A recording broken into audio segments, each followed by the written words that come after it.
Assalamu alaikum, this is Dr. Janice Cito, and I'm the instructor of BUS 3203 Strategic Management and Business Policy Simulation here at Fujairah Women's College at the Higher Colleges of Technology. And welcome to the next part of our course. We're currently somewhere between week 2 and week 3, depending how fast you are students at doing this work. Remember, we've been working on the team project. This team project is worth 20%, and it's due at the end of the course, and I believe it's June 1st, 2014. No extensions, anything late carries a late penalty, and that's why we're getting started earlier. So introducing our team, coming up with a name for your business, assigning functional areas to each person in your team, and then we have 7 rounds of the CESIM. Again, what we did last time was we assigned leadership roles, and then you were working on the rules. So it says list from the SWOT report. This is something that basically you didn't do that. So we had time in class for you to work as your team and come up with the rules. Then what we did was we looked at the strategic approaches. Remember those 5 different strategic approaches, and you should be looking at what's going on in the real world of mobile phones, the companies that you see these days selling cell phones everywhere it seems these days, and then see what kind of strategies you think that they're using. And then using those as an example, consider the ones that would be most applicable to you running this virtual business. Now, one point that we said in our previous video was that in order to make the best decision, and explain why you chose it, you had to look, yes, internally, your strengths and weaknesses as a team. You looked outside at your rivals, and you also looked at the external environment in which your company is working in. So, in other words, when should I use which strategic approach? It depends. And so what we're going to do today is we're going to use the reading in the CESIM that's provided by the software in order to get a handle on what is the external environment, the environment that you're working in this virtual simulation. Okay, so let's go and see, what do I have here? Yes. So what your folks will be doing is you are running a cell phone manufacturing company or a mobile company. We're not going to watch this together. You can watch it in your own time, but that gives you a great overview of the intention of the simulation. So let's go and see. So you're running a cell phone company. Let's find out where the resources are. So I'm not live onto the HCT site, so this is not the shared drive. This is my personal drive, but we do have a folder in the L drive for BUS 3203, and somewhere there you'll see CESIM Business Policy Simulation, or something that's very familiar. So if you click on that, you'll see that there are 2 readings. One's the case description, which is 4 pages, and the CESIM Global Challenge Introduction. But what we're interested right now is what is the environment in which you folks are going to be operating your business in. This one is more detailed, it's very detailed, and it tells you more the operations side. So let's look at the case description. And in order to actually get a hold of the case description, let me just take a look at, there we are.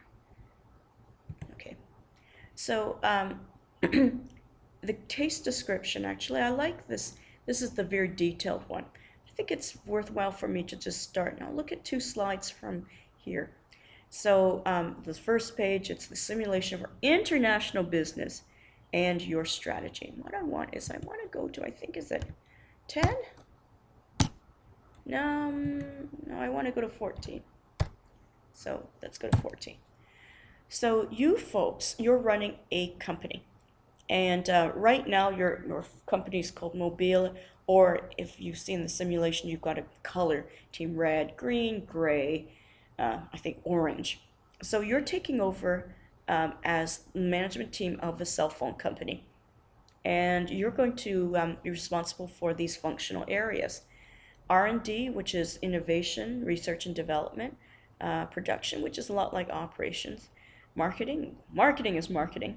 And then logistics and finance. And so what it is there are going to be 3 practice rounds so you can get a handle on the different decisions that you make in this business. And then you play 7 rounds for real. So what it is, it's fast developing mobile markets. So you have 3 practice rounds, 7 rounds in order to develop. So fast developing means you're going to be doing coming up with innovative ideas. You're going to produce it, sell it, and then try to not spend as much money as it could be spent in order to get it to the customers and to finance this entire operation.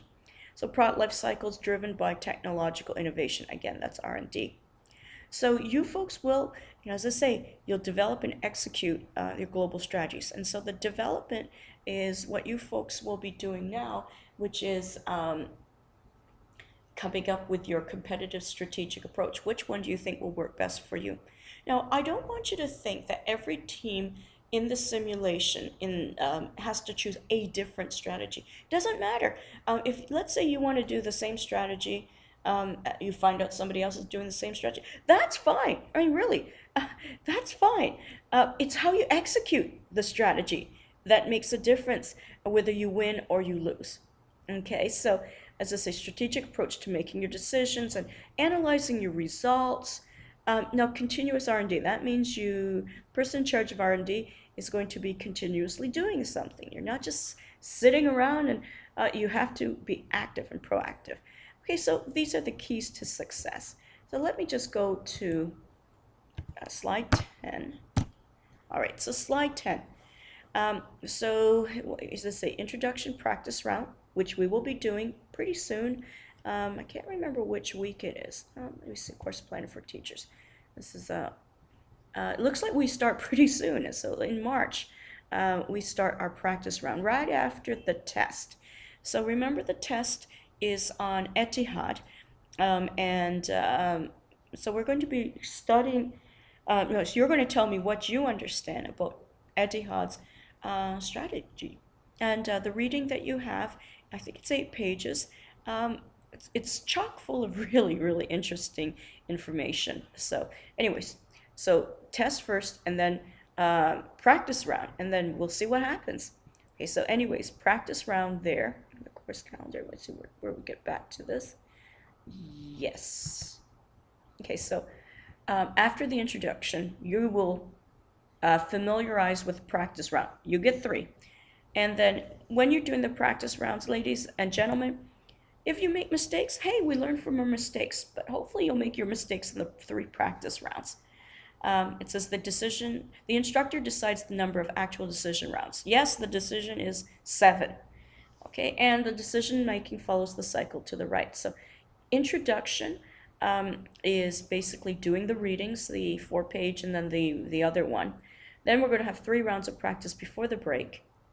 And then strategy and objectives, decision making. So after you finish the practice round, then you should have an idea what you want to do for the real rounds. So as you see, the system calculates everything by the deadline of 2,300 hours, which is great, because when you're at home, you can, the CEO, who is the leader for each round, should be quite proactive to make sure that the decisions from each functional area make sense. And then at 2,300 hours, the system takes it, we get the results, and then you meet as groups and you plan for the next cycles. Okay, let's go. All right, see where we are. Actually, I just want to check something. Right, okay, so here we are at the case description. So case description is 4 pages. And I think it's interesting to, myself, I like to know how do I know I win in this simulation? And I find that's on the last page, which is page 4. So I'm going to page 4. Okay, here we are. Measures of performance. There we are. Company performance can be measured by qualitative and quantitative indicators.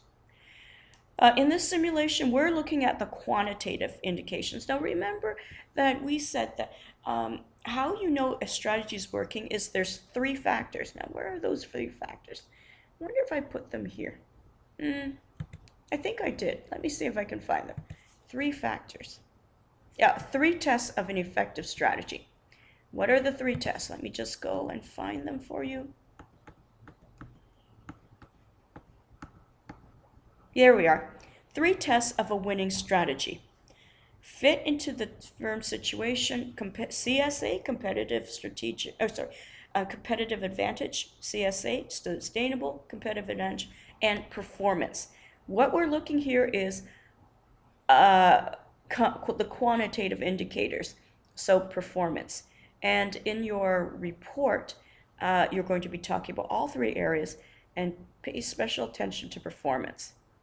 Let's go. Okay. So the measures of performance. It's called TSR. TSR stands for Total Shareholder Return. So when you invest in a company, what you hope for is you get money out of it. So if you invest and you buy, let's say, a share of a company and you spend 100 dirhams, and let's say for that 100 dirhams, you've got a company, and guess what? They do very well. And so maybe next year it's worth, instead of 100 dirham, maybe it's worth 104 dirham. Then after that, maybe it's worth 120 dirham. So in other words, your return for your investment is you've made money, and that's good.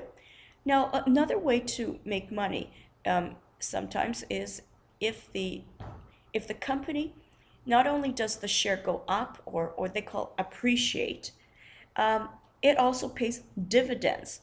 So you get some cash flow from this investment.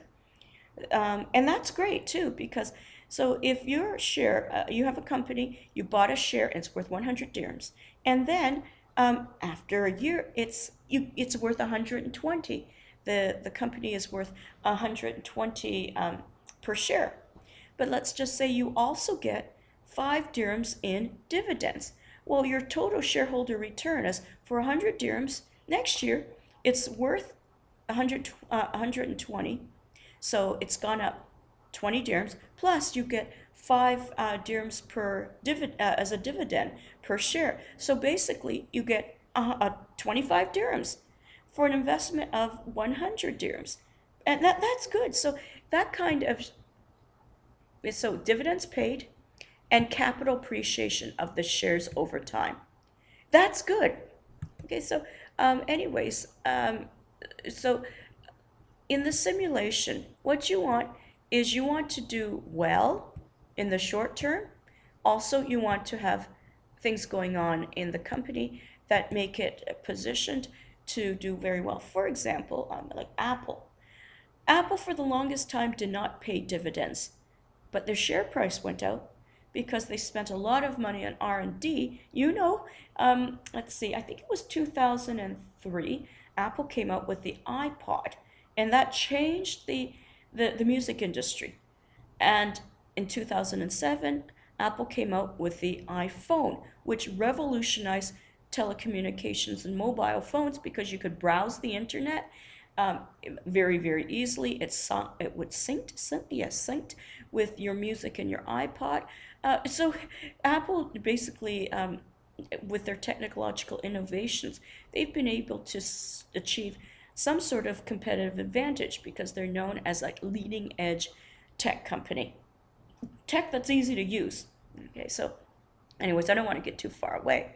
But so your share prices will probably fluctuate in the rounds 1, 2, 3, 4, 5, 6, and 7. And other operational indicators. Operational indicators, remember we have, where is that? Performance. So these are performance indicators. So the performance indicators are ROE, which you know from finance class, return on equity, net profit, EPS, remember that means earnings per share, market share in the 3 different market areas, and rate of growth of sales performance. So all of these you'll report on in your team report. And one good way to report on it is to use charts and graphics. So you don't write these things out, use charts and graphics. Okay, all right, so that's how I deal with this and say, how do I win? How does your team win? You want to maximize your TSR. Okay, all right, so now let's go back. So I like this. Because my background is in sales, I think it's good to know what kind of market you are in. So in this simulation, because it's an international business simulation, you are selling cell phones in 3 markets: USA, Europe, and also in Asia. And there's the world. And cell phones these days actually do sell in all markets, but you have to admit, these are the big ones. Okay, let's take a look. Okay, so here it is. The market area of the USA. Okay, your company, now as I say, the placeholder is called Mobile, but you've changed it.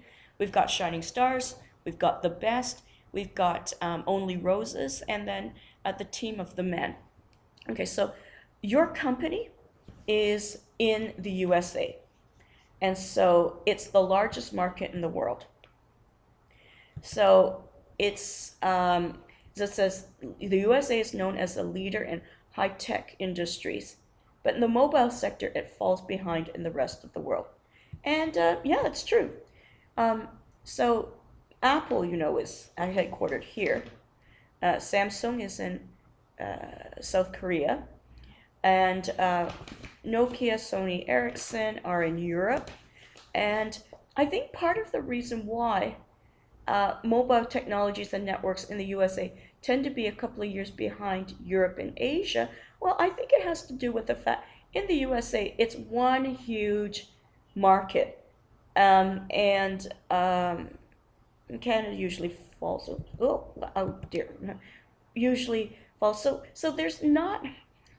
It's a different dynamic than in Europe, which has I think 20 plus more countries, and there's a lot of competition. Like so, Nokia's I think from Finland, and well, there's other companies I can't think of it right now, but there's just a lot of competition between borders because there are so many countries. Whereas this is one big country, one big market. This is a big market too, but there's just a lot of intense competition here, and especially here.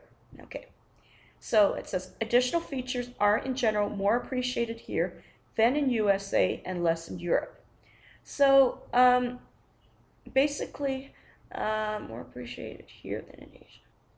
So in Europe, this European market, they love their features.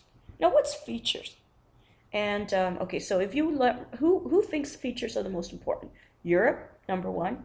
USA, yeah, they like features, but these people, I mean, it's not that they hate features, but it's just not as important as Europe and the USA. So when you're doing the simulation and you have to add features, the market that you think of which markets, if you add features, people will really, really like.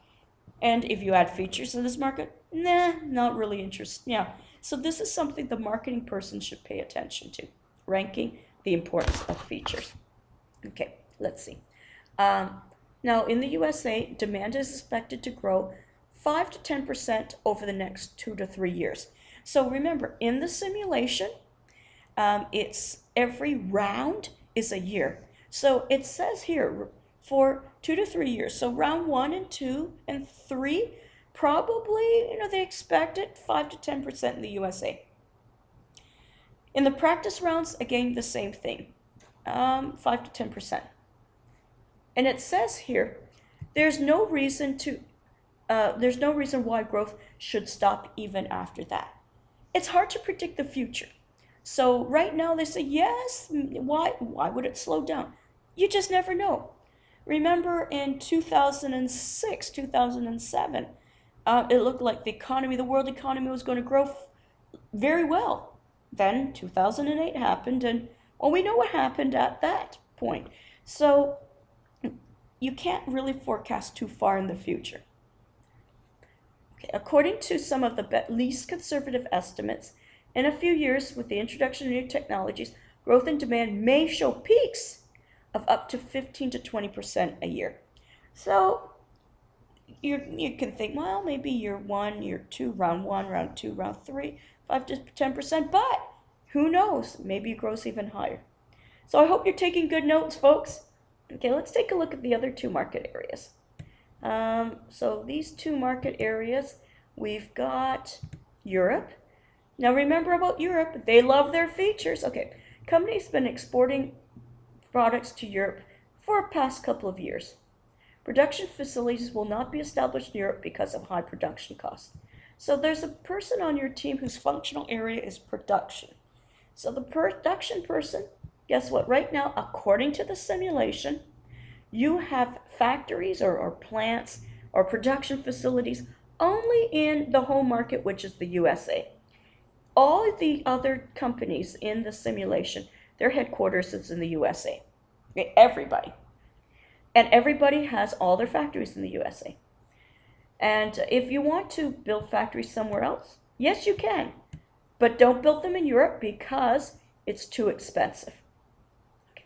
So they say, okay, market growth, all right, 10% a year. Expected to grow steadily for several years to come. So notice here, 5 to 10, Europe is growing faster, 10%. There's no fear the market will mature as new technologies guarantee constant change in the consumer's will to purchase new phones remains. So it's like, well, how many of you bought a cell phone in the last year? I'm sure your cell phone of 5 years ago works just as well. I mean, I have a cell phone that I've been using for, 5 years. It's fine. But sometimes it's nice to have an extra cell phone, especially when they come up with something as gorgeous as the iPhone 5S.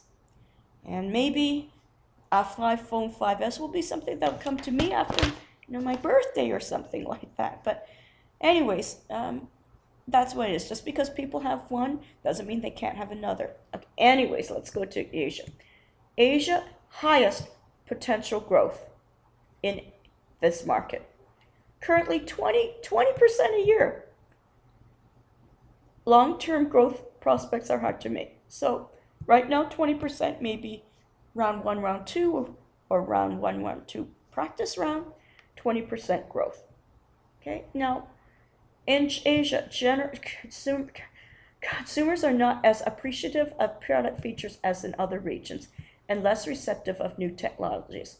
Okay, so these people really like features and they really liked new technology. They like stuff new. These people, they're just not as impressed. Not to say that they won't buy it, but they don't really buy new things all the time. Okay, so that's something marketing person will think of. Okay, now let's just go back to the very beginning. Here we are. So let's see why you folks are all in the same place. Because in the simulation, they all have the same amount of money, you all have the same sales, I mean, everyone is the same. And the reason is, it's this.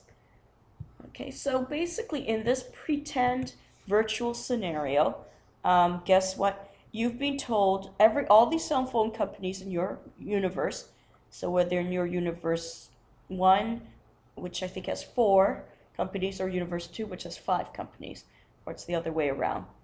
In the simulation, you folks are an American headquartered company, and guess what? They found out, the US Department of Justice found out that all the major companies did something bad. And so they had to replace all their top management, their top executives in production, finance, marketing, and everybody had to go. Why? Years of cartel-like behavior. What's a cartel? You remember from your economics class? That's right. Remember you had that, you talk about perfect competition, pure monopoly, and there's oligopoly? Yes, well basically what they found out was all these companies got together and said, what we're going to do is we're going to play let's make a deal. What we're going to do is we're going to keep the cost of these phones extra high, and we're not going to compete with each other by spending money on new technology, new research. And therefore, everybody makes more profit.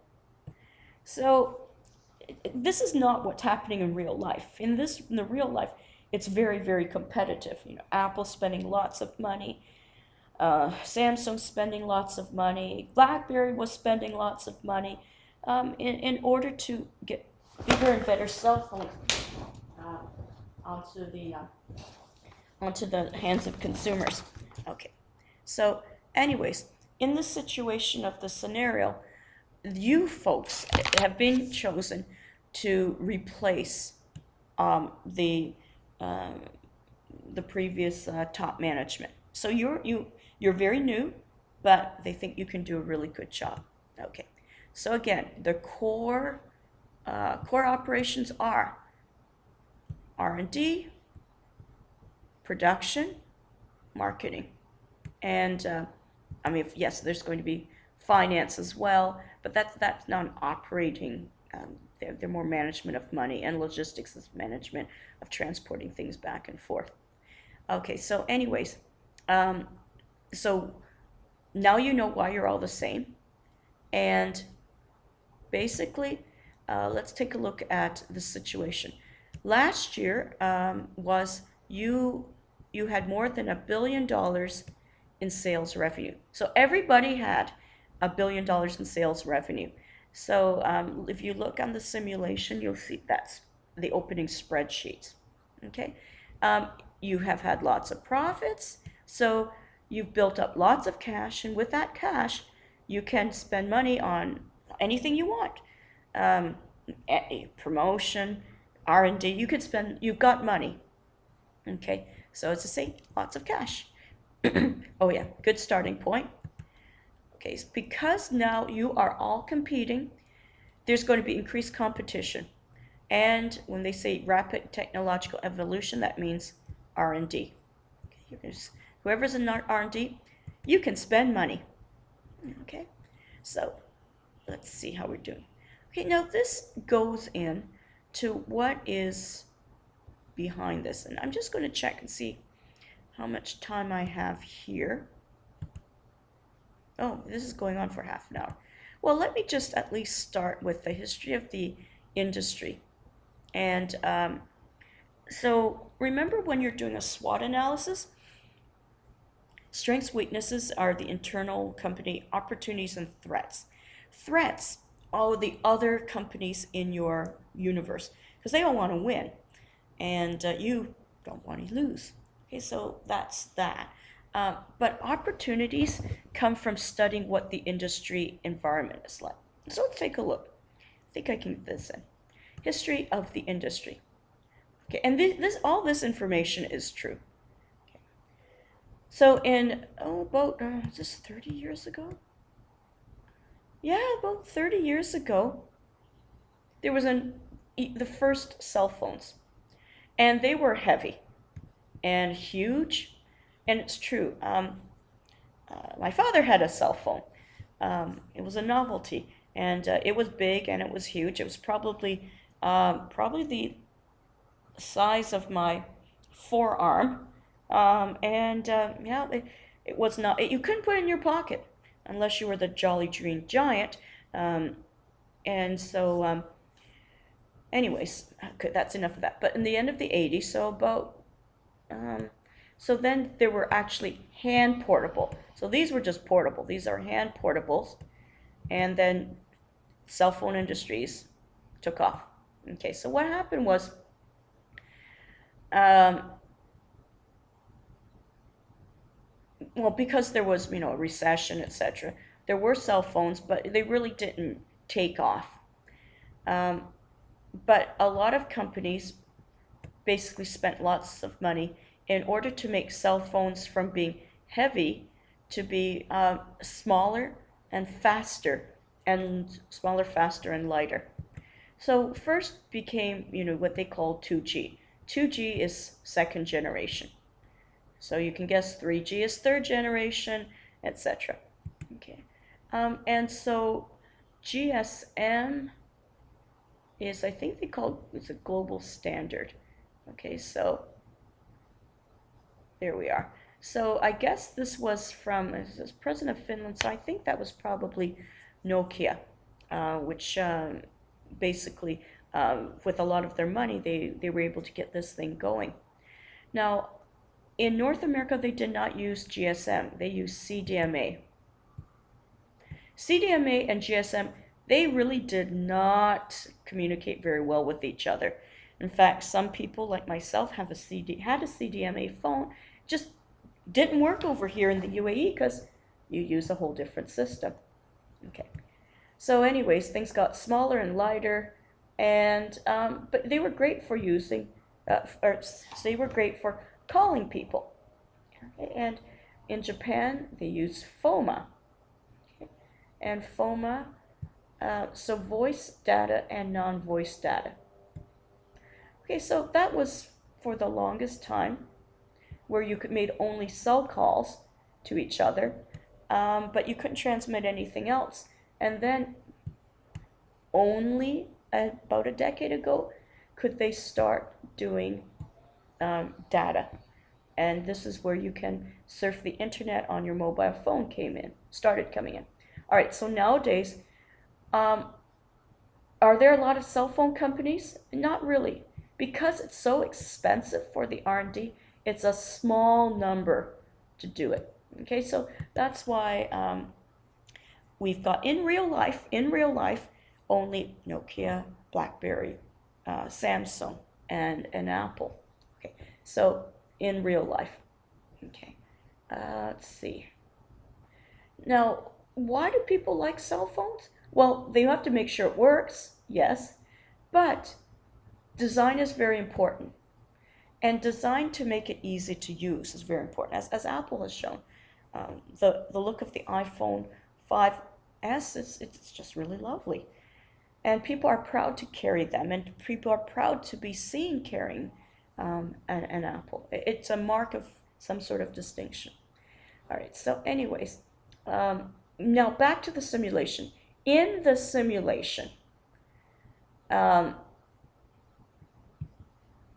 all the R&D and production have been in Atlanta, Georgia, which is a state in the USA. And actually, I think I could show you. Georgia is about here. Oh, in the USA. So above Florida. So in the simulation only, okay, this part is not real life. Your manufacturing plants have only been in the USA. So everybody starts with just American plants. They were thinking about building in Europe, but Europe is just too expensive.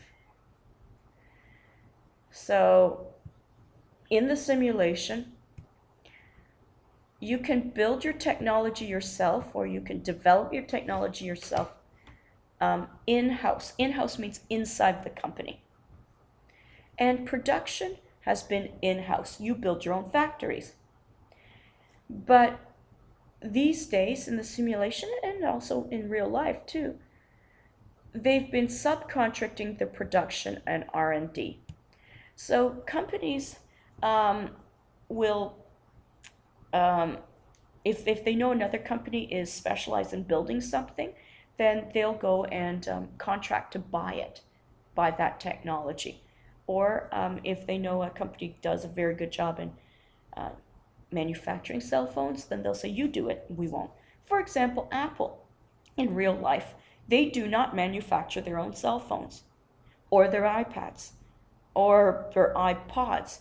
They subcontract to a company that operates plants, I think, in Taiwan and China, and it's called Foxconn, which has been in the news, and we've studied it in business ethics. Anyway, so that part is in your simulation, it's real. Okay, let's see. The future challenges. So, I mean, everything sounds good, but what's so challenging? Well, the challenge is in this simulation, you want to win, and there's a plaque. I think in Fujiwara Women's College, room 200, outside of room 200, there is a plaque which has the winners of the simulation, first, second, and third place. And I know people want to get their names on the plaque. So that would be great. Let's see. So in this simulation, the pace of change has been very rapid, and everyone likes to see new technologies. I mean, in real life, people have been talking about the iWatch, which is rumored to be the next thing from Apple. And you've seen technology, Apple cell phone, 2007, and now we've got Apple iPhone 5. So things have been changing really, really quickly. Okay. Now, okay, things are going towards 4G. Overall potential is good, but keep in mind, one market to another, some markets will do better than others. So you've got Europe, Asia, and USA. So when you look at your decisions, if you get what they call the demand, and the demand says, oh, this coming year they think Europe is going to be 50% and Asia is going to be 2%, then at that point you have to make a decision in marketing and production. Well, where shall we sell? You should sell in all markets, but if some market is 50% growth, you might just want to put more into there. Okay. The biggest challenge is keeping up with technological innovation. In other words, you're going to be spending lots of money in R&D. And remember, this is true in real life.